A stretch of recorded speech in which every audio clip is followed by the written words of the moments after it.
Vetores são objetos comuns à maioria das linguagens de programação e são usados para representar coleções ordenadas. Ordenados porque possuem índice, e o seu índice vai de 0 até o seu tamanho menos 1. A gente está vendo aí na tela um vetor com 4 posições e podemos reparar que o índice vai de 0 a 3. Para que a gente possa declarar um vetor, nós primeiro definimos o tipo desse vetor, na sequência colocamos o nome, entre colchetes colocamos o tamanho, o número de elementos que esse vetor terá, e podemos ou não declarar também já esses elementos. Se você quiser declarar um vetor todo vazio, você pode. Se você quiser colocar os elementos também, você pode. No nosso caso aqui, eu vou entrar aqui no Replit, para a gente possa declarar alguns vetores. Eu vou começar declarando um vetor de inteiros, int idades. Eu vou colocar as idades de 10 pessoas. Na sequência, eu posso declarar um vetor float, peso. Vou colocar o peso de 10 pessoas diferentes. No caso aqui da idade, eu vou colocar alguns elementos para que a gente possa ver como é que isso funciona. São 10 elementos, né? Então vamos lá. 0, 2...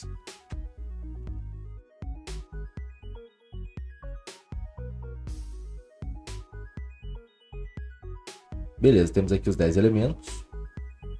Para que a gente possa acessar o primeiro elemento desse array idades, nós temos que acessar o índice 0.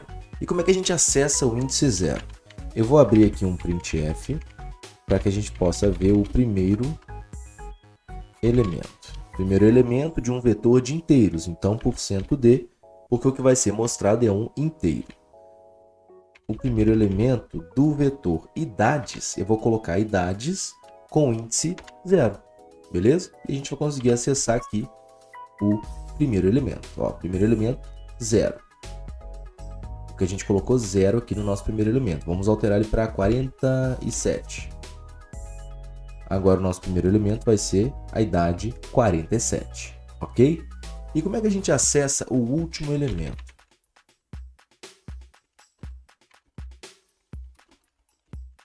O último elemento de um vetor de inteiros.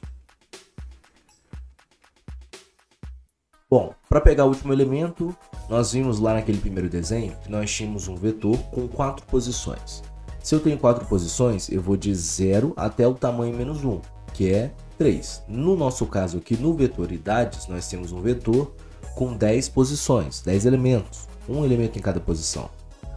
No nosso caso aqui no vetor idades, nós temos um vetor de tamanho 10. Logo, o seu índice vai de 0 a 9. Vou colocar um ponto e vírgula aqui no final. E vamos ver então o último elemento. Uma quebra de linha e vamos ver então o último elemento. Temos aqui o primeiro elemento 47, 47, o último elemento 89, 89. Então, conseguimos aqui declarar um vetor esse chamado idades, um vetor de inteiros, e colocamos aqui o seu tamanho em 10. Na sequência, colocamos 10 elementos que precisam ser o quê?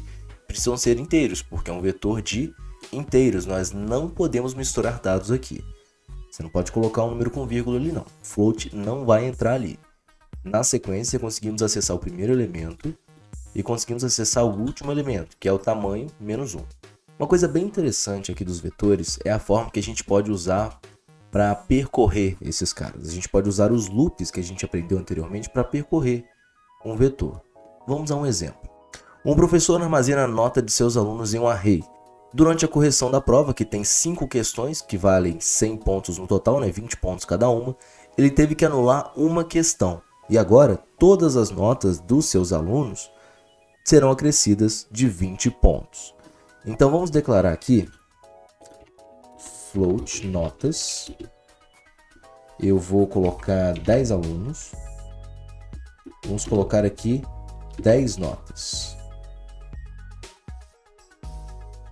Colocamos aqui então as 10 notas, ponto e vírgula. Na sequência eu preciso somar 20 pontos a cada uma dessas notas porque a questão foi anulada. Então todo mundo ganha um ponto. Como é que eu faço isso? Eu vou precisar percorrer esse vetor. Para percorrer esse vetor, ou seja, conseguir acessar cada uma das suas posições, eu tenho que acessar uma posição de cada vez. E para acessar uma posição de cada vez, a gente vai usar um loop. Eu posso usar o while ou posso usar o for. O for é mais organizado, então é até melhor a gente sempre usar o for para percorrer um vetor.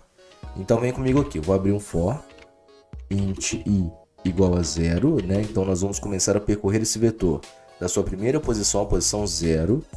Na sequência nós vamos colocar a condição de parada, o i vai ser menor que 10, né? Porque 10 é o seu tamanho. Vamos colocar aqui a atualização da variável de iteração. Abrimos aqui as nossas chaves para que a gente possa colocar o conteúdo que vai ser executado dentro do for. O que vai ser executado aqui? A cada iteração, o nosso vetor de ponto flutuante notas na posição i vai receber o que ele já tem mais 20, ok? E na sequência, para você ver que também funciona com while, eu vou mostrar cada uma dessas notas usando o while. Eu vou usar uma variável de iteração nova chamada j. Enquanto j for menor que 10, nós vamos mostrando aqui no printf. Esse printf que é %f. Dá um espacinho aqui. Vamos mostrando as posições do vetor notas. E sempre a gente tem que atualizar, né? Então j mais mais. Nesse segundo caso aqui, então, criamos uma variável de iteração j, que começa em 0. Esse j vai rodar de 0 a 9, né? Ele não vai rodar a posição 10. Você vê que é menor que 10 e não menor ou igual a 10. Em cada iteração desse while, nós vamos exibir o valor do vetor notas na posição j. Olha ali a posição i, olha o costume. Vamos executar isso aqui. Então, olha lá.